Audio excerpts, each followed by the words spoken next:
Fala, gente, tudo bem com vocês? Professor Márcio aqui para o primeiro vídeo do ano aqui no canal Filosofia Essencial. Isso mesmo, esse é o primeiro vídeo que a gente está gravando em 2021 e eu espero que realmente venham muitos outros. A gente vai produzir bastante conteúdo aqui para você, para te ajudar a aprender mais sobre filosofia, sociologia, história e também para te ajudar nas avaliações, nas provas dos vestibulares que vierem por aí. A ideia é que você tenha de fato um conteúdo que seja essencial, que seja fundamental e que seja aprofundado, de maneira que você aprenda aquilo que você realmente precisa para ir bem nas avaliações. Hoje a gente vai conversar sobre um dos grandes pensadores do século XX, chamado Michel Foucault.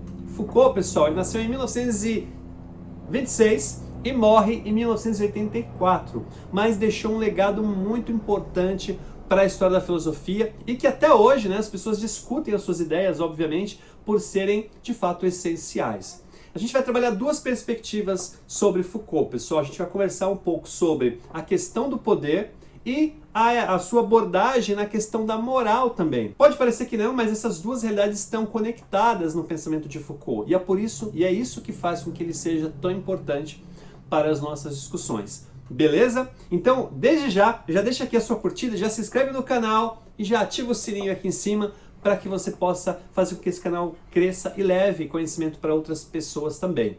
Bora lá então?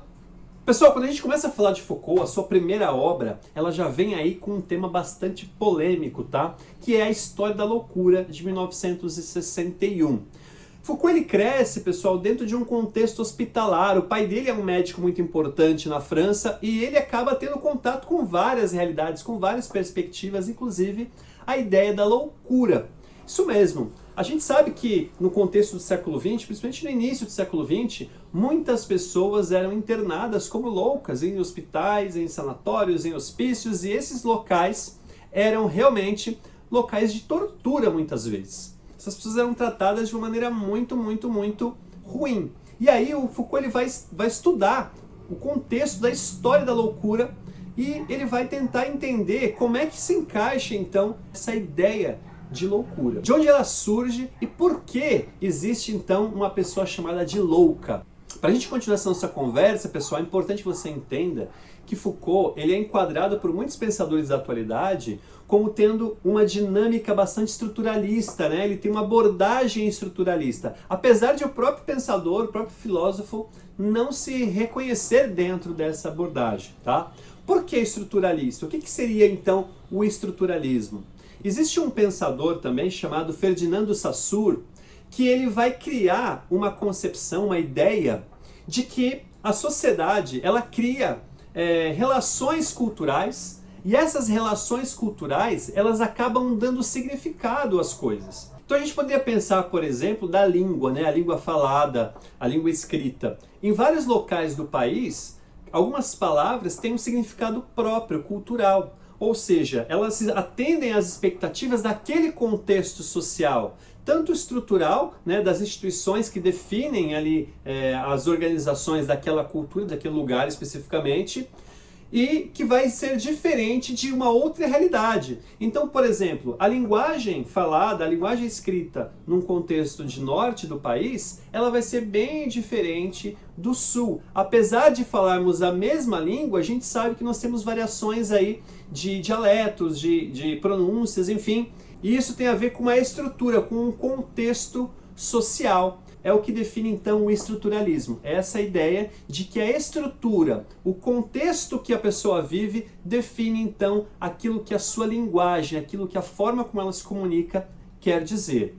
Então olha só, para o Foucault, apesar de ele não se considerar um estruturalista, né, ele está mais para um pós-estruturalista, que nós vamos falar também sobre o que é o pós-estruturalismo num outro vídeo, mas ele vai perceber que a ideia de loucura ela tem a ver com o contexto em que nós estamos inseridos. E ele vai buscar a gênese do que seria então a loucura em outros períodos. Ele vai ver o que é a loucura, por exemplo, no período medieval, o que é a loucura no período mais ali moderno, renascentista, iluminista. E aí ele vai fazer essa amarração até os nossos dias atuais sobre o que é então a loucura. E olha que interessante, por que ele faz essa viagem, né, essa linha do tempo?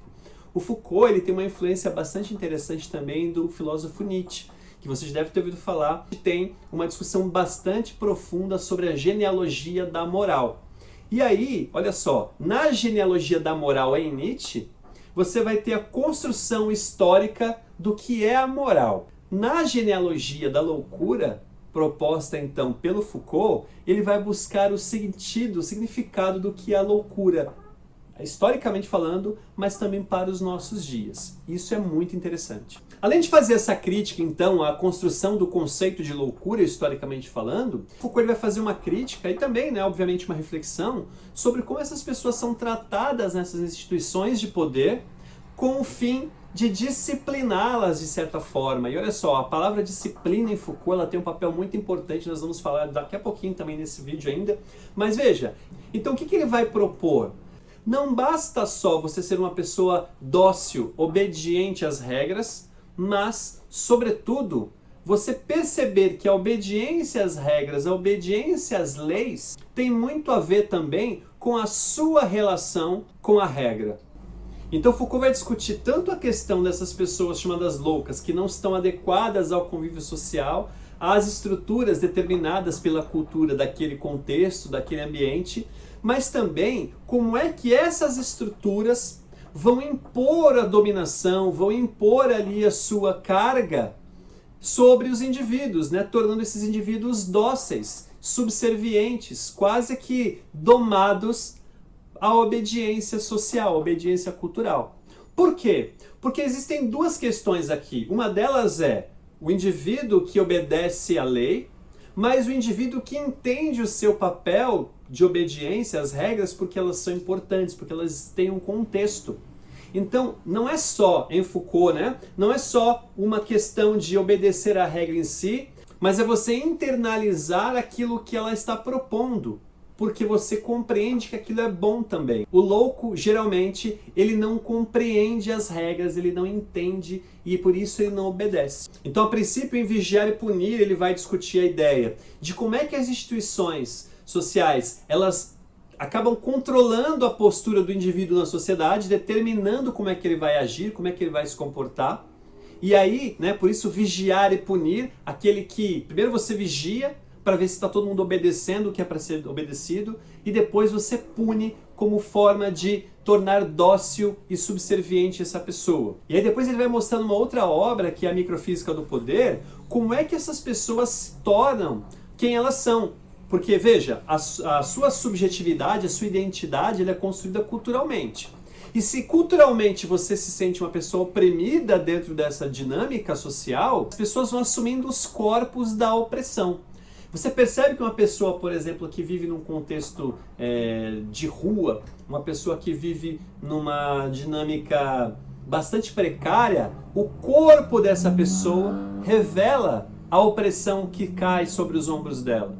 A gente já viu aqui em várias estatísticas, vocês devem ter visto nos jornais por aí, por exemplo, que a expectativa de vida de quem mora na região da Zona Sul, por exemplo, aqui de São Paulo, é muito mais alta em alguns bairros do que no extremo leste da cidade. Ou até mesmo em bairros específicos da cidade, a expectativa chega numa diferença de 20 anos. Por quê? Porque os corpos das pessoas começam a manifestar aquilo que a estrutura impõe sobre os seus ombros, a carga social, tanto da vigilância, mas também da punição. Então, uma pessoa, por exemplo, ela vai andar, uma pessoa que vive extremamente cansada por conta do trabalho pesado ou por conta de uma condição miserável mesmo de vida, ela vai ter os seus ombros mais inclinados, ela vai ter um corpo mais prostrado, enquanto que uma pessoa que vive numa outra condição culturalmente aceita, financeiramente abastada, ou até mesmo numa profissão ou numa posição social que seja de privilégio, ela vai ter um corpo, uma postura física mais ereta, mais expansiva até. Então veja, essa diferenciação, tudo isso aparece em Foucault na Microfísica do Poder. E aí ele vai dar um exemplo também de uma das formas, né, de dominação dos corpos e de tornar os corpos dóceis, Usando o exemplo do panóptico do Jeremy Bentham, né? Todo mundo deve conhecer, já deve ter visto como é que funciona o panóptico, né? Que é uma construção de uma prisão arredondada, onde no centro dela existe uma torre de controle, uma torre de vigilância. Essa torre de vigilância, ela é blindada no sentido de que você não consegue ver o que tem lá dentro. O vidro, ele talvez, vamos pensar numa ideia de um vidro fumê, de um filme, vamos pensar assim.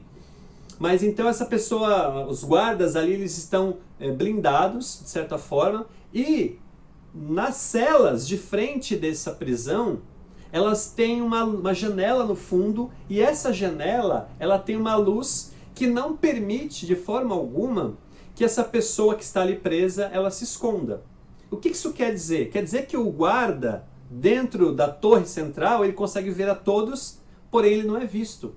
E o canal, né, o local para entrar dentro dessa torre, ele não é conhecido também pelos presos. Provavelmente ele é uma entrada subterrânea, o que impede das pessoas saberem em algum momento se tem ou não alguém ali vigiando. O que é interessante dentro dessa perspectiva? Que a pessoa que é vigiada, ela vai ter um comportamento adequado porque ela não sabe se está sendo vista ou não. Isso, na visão do Jeremy Bentham, ela vai reduzir inclusive custo com o pessoal. Você não precisa nem ter muitas pessoas ali dentro da torre para controlar. E você tem ali uma maior dominação sobre todos. Então essa postura, essa dinâmica, essa visão de mundo, onde é preciso dominar, é preciso tornar as pessoas dóceis e obedientes, isso vai permear então a análise do Foucault sobre essa realidade, especialmente no século XX, em relação aos loucos, né? Em relação às pessoas com certas dificuldades e doenças mentais. Como é que Foucault relaciona então o poder com essa questão da moral? A gente sabe que a moral é essa construção da subjetividade do indivíduo, que ela é totalmente moldada pelas instituições. Essas instituições que vão subjugar e que vão disciplinar docilmente o sujeito. Então ele vai perceber que são as instituições de poder, né? Que é no caso as igrejas, o Estado, a própria condição dos hospitais, é que vão tornar essas pessoas dóceis. Ele chama então esse poder de poder produtivo. É aquele poder que torna as pessoas dóceis àquilo que eles entendem que é bom para eles, né, que é bom para a sociedade como um todo, mas que de certa forma meio que vai massacrando, que vai tirando do indivíduo a sua autonomia diante da sua própria identidade. O que o Foucault está propondo então, pessoal? Uma denúncia às estruturas de poder, né, ao Estado, às igrejas, aos hospitais, que tornam os corpos dóceis, que moldam os comportamentos através das suas próprias estruturas, porém, essas pessoas moldadas dessa forma vão perdendo a sua subjetividade, vão perdendo a sua identidade, até o ponto de não se reconhecerem, muitas vezes tornando-se loucos, como ele próprio aponta na sua obra, né, como a gente vê na sociedade. De outra forma, a gente poderia falar das pessoas que estão em depressão, das pessoas que estão sofrendo com os vários males advindos das realidades que a gente vive na sociedade, que não se adequam, de certa forma, ao modelo social estabelecido. Enfim, então é isso que Foucault desenvolve brilhantemente nas suas obras, tanto a História da Loucura, Vigiar e Punir e Microfísica do Poder, que eu citei aqui, mas em tantas outras obras, onde ele vai abordar essa questão da inadequação do indivíduo às estruturas sociais. Espero então que você tenha gostado desse vídeo, deixa aqui a sua curtida, o seu like, se inscreve aqui no canal e ativa o sininho para que você possa receber a notificação das outras postagens, tá bom? Um grande abraço para vocês e até o próximo vídeo. Tchau, tchau!